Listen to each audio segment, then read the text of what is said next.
Golden State Media Concepts Fantasy Football Podcast is your one-stop shop for fantasy football news and advice. Can't decide on who to draft on the first round? Going gaga on how to line up your team. Got you covered.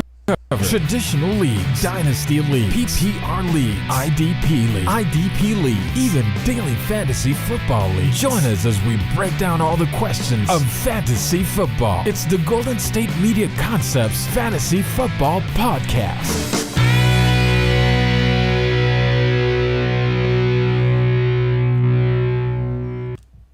What is good, everybody? This is the GSMC Fantasy Football Podcast. My name is Austin. I am your host here for the Patreon segment. You know, we're doing those extra 2 segments every single day, every single weekday, Monday through Friday, just bringing you that extra fantasy football coverage that I know you guys are looking for. And I would love to, hear somebody drop a comment and, ask me a couple questions, whatever, your questions may be. I'm down to answer them. Go ahead and drop them in the comments. Make sure you guys are interacting with the channel, like and subscribe. We appreciate everybody that is tuned in and tapped in with the GSMC crew. Shout out Andrew Tate and all of the guys at GSMC. I know, big things coming, so I'm very excited about all of that today. Let's get into a couple of things. Let's first recap Thursday Night Football, kind of talk about all of the, fantasy implications that happened. Everything was super weird. Somehow we thought the Broncos could have a chance to come back and actually win this game and be competitive, and they end up fumbling and they make all these mistakes and they just can't get it together. Obviously, Chiefs just beat the Broncos for the 16th time in a row. Definitely not good for the Denver Broncos, obviously in rebuild mode. But let's go ahead and recap, kind of talk about some stats, see what happened from both sides, and just try to analyze what we saw here. Let's start with the better side of the offense with the Chiefs. Patrick Mahomes threw for 306 yards, only 1 touchdown, and that touchdown was caught by a weird person. Kadarius Toney. Kadarius Toney put up a sweet stat line, 3 receptions, 9 yards, and a touchdown. Definitely can't play Kadarius Toney anymore in fantasy football. Patrick Mahomes, even with his 300-yard performance today, only had 17.34 fantasy points. Really good day stat-wise, though. 30 for 40, 75% completion percentage. Threw for the 300 yards, only had a touchdown. And we've seen Patrick be dangerous with his feet. Those third down situations where the coverage is, all the way backed up. And obviously Patrick Mahomes is way more dangerous to beat you with his arm rather than his legs. But he's... and the commentator really said it best. He's kind of like saving those situations for when they really need that first down. He'll kind of sit in the pocket until the second and long, third down, and he knows he needs to take off, and he's much faster than these DNs and these linebackers chasing him. So it's really working out for him. Chiefs only lost 1 game in week 1, and that was obviously to the Lions. Didn't even have Chris Jones that day. So Chris Jones is undefeated at the moment. Didn't have Travis Kelce, so Travis Kelce's also undefeated too, so that is pretty cool. As far as the rushing attack, Isaiah Pacheco had a decent day going up against the Broncos defense. He probably should have had a much better day. I think FanDuel had his line at 75.5. He rushed 16 times for 62 yards. So, decent day. He always runs really hard. He also added in 6 receptions for 36 yards, so we'll see what he did in fantasy here as far as his points. But yeah, guys, I definitely want to try to ask some questions. I'm down to try to help out anybody's lineup and, make you guys better. That is literally my goal. We put this content out for free, so if you guys want to drop a tip too, that is in the description, as well as right here on the moving thing on the screen.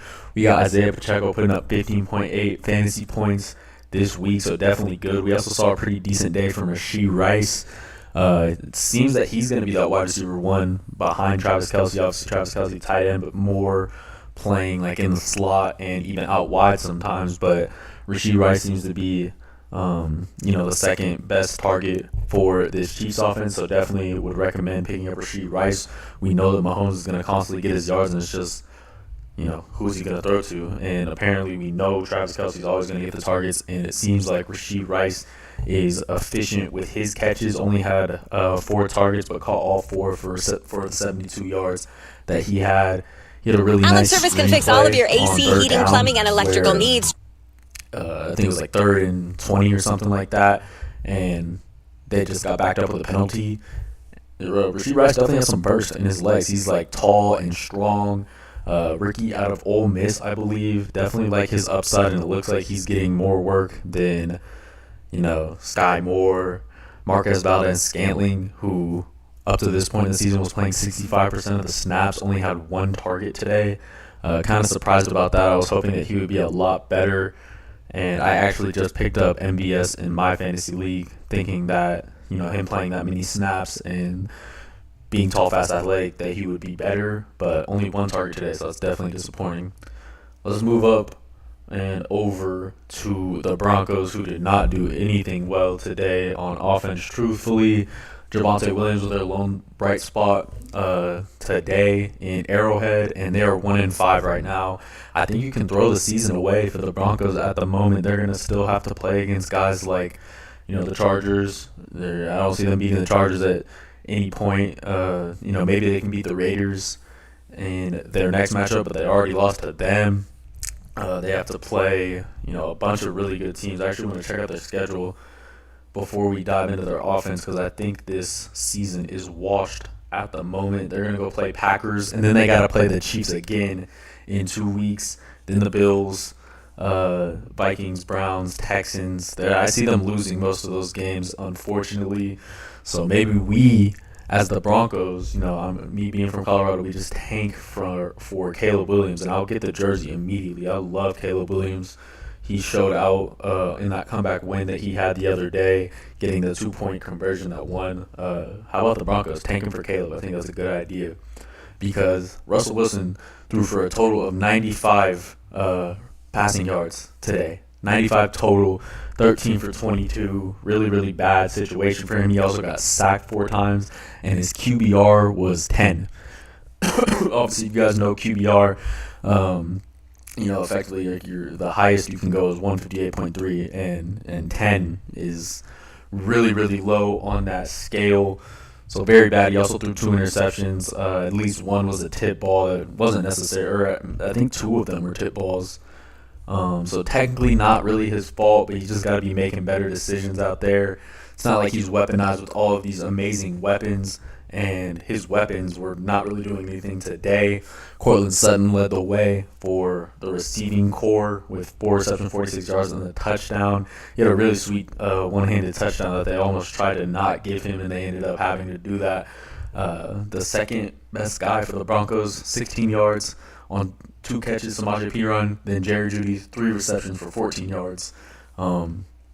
And then Jaleel McLaughlin, 2 receptions for 12 yards. So that was pretty much the bulk of what was going on. Javonte Williams went 10 carries for 52 yards and actually looked like he had some burst left in his legs. So I was happy to see that. He had a really good 18-yard rush that I saw in the early part of the game. But other than that, man, there was really not a lot to say for the Broncos. I really think their season is going to be washed. And fantasy-wise, I was ranking on Wednesday. Yeah, today's Thursday, so yesterday I was ranking like my fantasy offenses. I had most of the NFL, up here or whatever, and then I had the 50 feet of crap, and then it was Broncos, Giants, Patriots, and no, I didn't even put the Cardinals in there. One other team, but Broncos are definitely one of the worst groups football-wise that I've seen in a really long time. It's embarrassing, truthfully, and Sean Payton was reiterating that in the loss versus the Jets, where he was talking all that mess about Nathaniel Hackett, and we still lost. So I just don't think this is an offense that we can be investing in. If you have Jerry Jeudy, I'm sure you started Jerry Jeudy. He got you 4.4 fantasy points today, and I just don't know if this Sean Payton offense is ever going to work out like we were kind of promised that it will. I don't see it happening. Guys, when I come back, let's talk about some early matchups that I'm really liking. Make sure you come back tomorrow for my matchups episode, where I'll just give out my favorite quarterback, running back, wide receiver, tight end matchups for sure. And we're going to take an early look at that here in the next segment.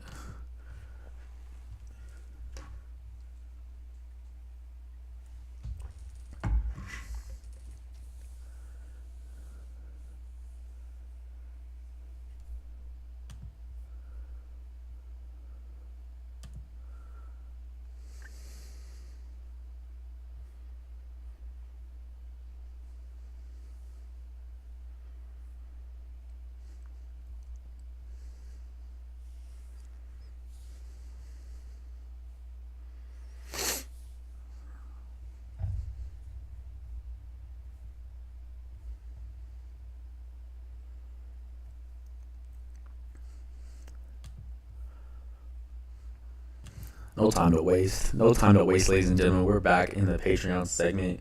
Thank you guys for tuning in. Let's check out some early Week 6 matchups that I'm really liking. And I'm not going to veer off the path of what I've been kind of focusing on this whole year. I'm looking for the bad defense. I'm looking for the bad coverage. I'm looking for good teams going up against bad teams. And usually that means a lot of fantasy points. Whether or not the bad team shows out on their offensive side of the ball really doesn't matter. We're just trying to go up against that bad defense. If they do and it becomes a shootout, even more pluses for us. And I want to start here with Buffalo Bills playing up against New York Giants for some reason in primetime Sunday Night Football on NBC. And ESPN is giving the Giants 10% to win this game. We don't know the status of Saquon Barkley at the moment. Let me double check that and make sure I'm correct in saying that, but I'm pretty sure we have no clue what's going to happen with Saquon and his high ankle sprain that he's been dealing with. Obviously, he's missed like the last 2 or 3 games so far this year, and apparently he said he's getting close to returning at this point, so we could possibly see him in Sunday Night Football. The Giants would absolutely love to have him. Daniel Jones in the last couple of games, absolutely unplayable in fantasy football. His whole season at the moment, 2 touchdowns to 6 interceptions. That is his current ratio, and that's just off the top of the dome because I know how bad Daniel Jones has been. He's a very good rusher, and I'm sure he'll be heating up this game because the Bills are definitely going to be bringing the blitz with their talented front four. It's to be seen if Von Miller actually plays in this game. So I'd love to see Von Miller coming after Daniel Jones. That would be a sight to see as a obvious Broncos fan and a Von Miller fan. My mom also loves Von Miller, which is cool. But definitely like them. Diggs is on a 3-game 100-yard streak in his last 3 games, so I absolutely see him continuing to roll in this one. The only really player, or I guess on defense, the Giants have a couple players that I like. They got Kayvon Thibodeau, linebacker, I believe out of Oregon, really, really good, dynamic linebacker, so he'll be one to watch out for. Obviously, Dexter Lawrence, I think out of Clemson, who's one of the most dominant D tackles in the league, but has been overshadowed because they're just able to throw the double team at him, and then they don't really have to worry about the rest of the New York Giants front four. And then obviously they have Michigan man Jabril Peppers at safety, who is also solid, but I really don't see them running amok in Josh Allen's plans in prime time. Definitely think we're going to get a 300-yard game out of Josh Allen, so that's exciting. Gabe Davis also on a 3-game touchdown streak, so both of their receivers are super hot right now. I'm sure they'll be looking to up the confidence of James Cook, who just had a negative 4-yard performance in their last game versus the Jaguars. But I definitely see Buffalo stomping out the New York Giants, and that's obviously a very public play at the moment. Guys, we also have another really good matchup here with the Los Angeles Rams going up against the Arizona Cardinals, and they get to be at home. Also, Buffalo is at home for Sunday Night Football too, so just another advantage that they're going to be taking advantage of on Sunday Night Football. But we got Los Angeles Rams and that red-hot offense versus the Arizona Cardinals, who are obviously not a red-hot defense by any means. Their corners were getting embarrassed by Jamar Chase and company. Bengals walked to a pretty easy win over there, and I think the Rams will probably do the same. They got Cooper Kupp back. Cooper Kupp looking extra solid, went over 100 yards in his first game. If you don't know, Cooper Kupp has literally averaged 24 fantasy points over the past 3 years, so he is used to this. This is what he does. Puka Nacua making extreme contributions as a rookie, probably averaging somewhere around those 24 points per game too. So two really dangerous wide receivers that they have in the backfield, and then in the backfield they have Kyron Williams, who already has a ton of touchdowns. Very, very good player, and I want to pull up their team stats. I think the people that we were talking about basically to lose out on time and lose out on targets will be Tutu Atwell and Tyler Higbee because of the Cooper Kupp situation. And I just really do expect that until defenses start, showing a ton of respect to Kupp and using all their units to deploy on him. I think Tyler Higbee will be a bit of like a stock down type player. Van Jefferson for them actually just got traded away to, I can't remember what team he got traded away, but I know he literally just got traded this past week. But really like Kyron Williams, man. Really, really like him. He already has 5 touchdowns through 5 games. Actually 6 because he has 1 receiving, and he's getting a ton of love in the passing game. He is actually number 4. He's 4th in targets.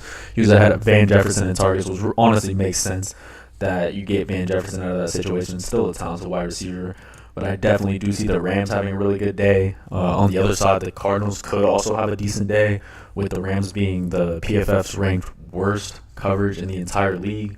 So I could absolutely see that game going over and a lot of fantasy points getting on the board in that one. Let's talk about one more. Guys, Miami is going to tear up Carolina. They're also at home. There's a ton of home favorites that are going to be in action. Yeah, we got Miami home favorite, Rams home favorite, Buffalo. Who else? I wonder if the Bengals are getting favoritism. I haven't checked on that one, but Miami going up against Carolina should be an absolute rout. ESPN currently giving Carolina 12% to win this game, and I would say more like 0%. I don't think they ever find a way to win this game. 0 times out of 100. Bryce Young did look a little better, but definitely not a guy that I'd ever be looking to start in fantasy football yet. Maybe you could play him in DFS if you get him at a really good price, but and also the Dolphins secondary hasn't been amazing, but definitely don't like Bryce Young, don't like any of that offense besides Adam Thielen. Adam Thielen should be treated as a wide receiver 1 at the moment through these first 5 games, 38 receptions, 394 yards, and 3 touchdowns. He's ranking as wide receiver 10 in fantasy football right now, so definitely doing big things. Like what I'm seeing from Adam Thielen, 33-year-old wide receiver, and they paid him, so they gotta have him out on the field. Miles Sanders, the only other really key fantasy contributor on the Panthers, probably going to be sitting out with a shoulder injury heading into Sunday. But on the actual good side of the ball, the Dolphins, most electric offense that we've seen in a little while. Mike McDaniel is in 2030, and we're still in 2023 doing our thing. He's seeing into the future. They're constant play action, constant jet sweep motion, constant motion from literally everybody, and moving Tyreek Hill all around the field because obviously he's the most dangerous player on the team by far. Has just found ways to open up lanes for other guys. Obviously, Devon Achane was one of those guys. He's going to the IR, but they just have a wealth of running backs that are ready for the challenge, next man up mentality. With Raheem Mostert, who was a top 5 running back, I think going into last week and maybe even going into this week still too, because he's had a couple big performances, and then Jeff Wilson's going to be back, and he's also last year already shown a lot for that backfield, and he was really good for the 49ers, so you definitely got to think about Jeff Wilson. Jalen Waddle just caught his first touchdown, I believe, so hopefully he starts to heat up as well. They're going to stomp these guys. If what the Lions did to the Panthers shows anything about what's going to happen on Sunday, it was a 48-20 loss without the Lions having their best player. I think the Dolphins might be like a 1.5 times better offense than the Lions, and that's still saying something because the Lions' offense is really, really good, and we have a really, really good O-line. But there's just too much speed out there, man. There's way too much speed, and the Panthers are in for a day. They're currently 0-5. Wouldn't be surprised to see them go winless this year. I promise that's a very real possibility of happening. I would definitely be targeting a lot of guys for the Dolphins going up against the Panthers this week. I think that's going to wrap it up for the Patreon segment. I appreciate y'all. Make sure y'all pull up back at 7 p.m. tomorrow for the live show. We're going to be talking matchups, and you already know it's going to be great. Thank you, guys.